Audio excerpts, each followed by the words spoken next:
For the first time, millennials will make up the largest voting bloc in the upcoming federal election, and parties are taking notice. So what do some younger Canadians think will be the key issues in this campaign, and how do they feel about the state of the economy? Shane McKenzie is a former Liberal staffer who now works as a consultant at Ensight. Brittany Lorenz is a former Conservative staffer, now a consultant at Temple Scott Associates.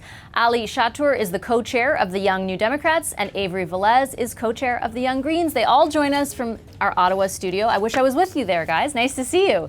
Nice to see you too. Thanks for having us. Oh, it's my pleasure. I'm really excited for this segment, which we'll be doing throughout the campaign. I wanted to start off with something we discussed earlier in the show, and that is big picture economic numbers that came out today, particularly with jobs. Jobs are up, 81,000 jobs, I believe it was, over 400,000 in the year. Yet we're still sort of contrasting that with what a lot of people feel is the inability to prosper themselves. There's like some kind of a disconnect there. And I wanted to get you guys to weigh in on how if you felt that is sort of a relevant conversation in this election, and to what degree. So Brittany, why don't I start with you? What do you think?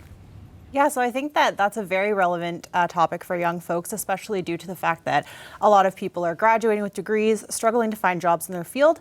And I think that's really important because obviously people need jobs, students have debt, the cost of living is going up, and we haven't seen actual full-time job growth. In fact, over the last number of months, we've seen full-time employment numbers actually drop. I'm not sure about that statistic. I have to double check it, because I did think that, in the last jobs report, it was mostly part-time jobs, but I think in the overall year-over-year number, there are a number of full-time jobs. In any event, Shane, let me get you to weigh in, because I'm wondering if you think it poses a problem for the Liberals at all, in that they obviously and understandably would want to trumpet the job numbers, the GDP growth, but they still have to figure out a way to sort of address the anxiety that a lot of people feel as well. Well, absolutely. And I think that the Liberals have recognized that while we have a historic low unemployment, 1 million new jobs created in the last 4 years, and a lot of positive indicators, we want to make sure that is widely felt and that the people who need it most are getting it. And I think that the Prime Minister, you won't find him out there talking about how everyone is feeling this. He recognizes that in the upcoming campaign and platform, he's going to be talking about what Canadians who need it most and the middle class are hoping to do and hoping to get. So there's been a number of positive signs, but they have to continue that work in order to keep it going and not go backwards. So that has been a big focus. And we did see in the job numbers today that youth employment full-time is up, and we're seeing a lot of very positive indicators for youth. So with this historic low unemployment, it's very positive for youth who are coming into an economy to be able to afford their first home, which is being incentivized with the first-time home buyers credit, and a number of other initiatives that recognize from this Prime Minister, who is also the Minister of Youth and has his youth councils and widely consults. This has been a priority since day one. Do you feel, though, Shane, I'll just challenge you for a second, that people really do feel like it's affordable to buy a house? I'm in Toronto today. I haven't talked to a lot of people today who think, you know what, buying a house is really easy. It's still an issue. I'm not saying that's a Liberal problem. I'm just saying I don't know if that has necessarily, those great numbers, overall economic indicators, have translated to affordability. Totally understood that in Toronto and Vancouver in particular, those are challenging markets, which is why they've addressed a number of very specific measures in Vancouver around money laundering and around affordable housing. And they've made massive affordable housing investments, which, before in the Harper years, they weren't making a lot of affordable housing investments. This government got back into that business and has been able to unveil a number of places that make it affordable in those key cities. So we continue to see announcements very recently in all those key markets. And I think that's going to be a key part of their plan going forward, recognizing that we need to make sure that this growth and employment is widely shared among those who need it. Ali, the New Democrats will often say, we hear them say often, that affordable housing investment is too back-ended, it's not enough, it needs to be more. The affordability message is a key one for the New Democrats in this election. I would assume, I don't know if you agree, let me know if you do, who is that message aimed at? Well, I think to talk about the job numbers first, what we see from the job numbers when we look at the breakdown of full-time and part-time is that there's an increase in part-time jobs. And what the reality is for most people is that they're working 2 to 3 jobs to make ends meet. Young people are graduating with thousands of dollars of debt from post-secondary education. They're unable to afford or buy a home. Rent is through the roof in big cities, but also across the country. It doesn't matter if you're in Toronto and Vancouver, if you're in Winnipeg, if you're in Dartmouth. The reality is that people can't afford to to live where they work. And so the unaffordability message is a key one for all demographics, but especially young people. I think that the Liberals have had 4 years to fix what is an issue for so many people, and it's a little too late to fix the problem at this point. What we need is a solution, and the Liberals and the Conservatives don't seem to be proposing that much to solve unaffordability in terms of housing. Avery, what do you think the Greens' message is going to be on this? On housing or the on affordability and the economy. Okay, yeah, so for both, I think that there's often the idea that you have to focus on either the economy or the environment. We're definitely trying to say that you don't have to choose between them. We can't be having the economy the way it is right now, but I don't know when economies became synonymous with extractive capitalism. So we definitely are talking about different ways of making sure that people have access to the resources they need, making sure people have access to affordable housing and jobs and a just transition towards a green economy and all of those things, while also talking about the environment.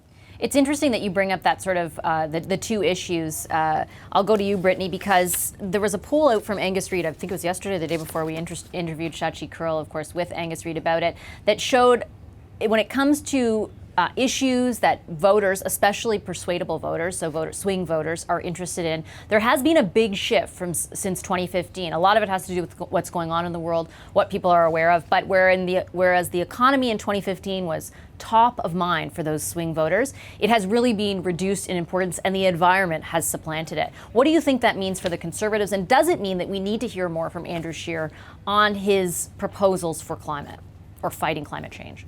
Yeah, it's definitely an issue that's top of mind for a lot of Canadians, and we've seen a number of polls and statistics regarding it. One, I believe, came from Abacus data a few months back, talking about the fact that two-thirds of Canadians think that the environment and climate change is a top issue, but also that half of those people are unwilling to pay even additional $9 a month in order to help combat climate change. So that seems to be the issue, is that people see this as something that's prominent, something that needs to be addressed by all parties, and something that I think that the Conservatives have a credible approach on right now. I think that Andrew Scheer's plan about technology is very important, very feasible, and I think that it's something with Canada's cutting-edge technology, Canada's cutting-edge research, that we can be sharing that with other countries around the world, countries like China, like India. I think that the idea of technology instead of taxes is important, and I think that this is how we grow our economy and how we invest in this. I'm guessing that your colleagues on either side are going to challenge you on that. There has been criticism of Mr. Scheer's plan and the lack of targets, the fact that they're sort of there, but the external assessment shows that it won't get Canada to the targets. I would also mention, I guess, Shane, that the Liberals' plan right now, external audits have said, won't get us to those targets either. Shane, I'm sorry, if you could respond to what Brittany said, that'd be great. Sure. Well, a lot of people have criticized that Andrew Scheer's plan is not really a plan, and no credible expert is really endorsing it.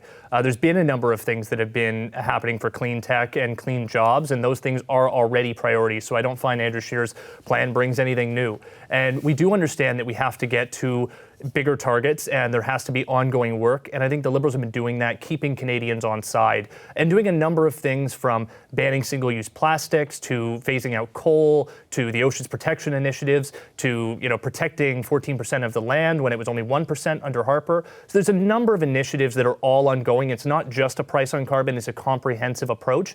And really, we weren't talking about climate change 4 years ago under Harper. Now we've had a prime minister who's come in and made this a huge top issue on the global stage. I think that we've come a huge way forward, and we have to keep that going. And yes, it's going to take more work, and I think that there'll be more initiatives announced in the upcoming campaign in order to help us get there. And I think that we have some smart policy we can really push forward with a lot of voters looking for progressive voters. As you say, there's the top issue among progressives is climate change, and a number of voters willing to swing. I think they want to continue the progress that the Liberals have made us on and advance that and make that stronger, as opposed to turning to a smaller party like the Greens. I have to move on because I'm running out of time, so I want to get to Ali. The idea that this is an issue that's top of mind because the Prime Minister has made it, or is it also obviously it's a priority for the Prime Minister, but is it also a mix of what's happening in the world and what people are witnessing thanks to the effects of climate change? Well, it's no surprise to me that climate change is one of the most important issues to voters, but also young people.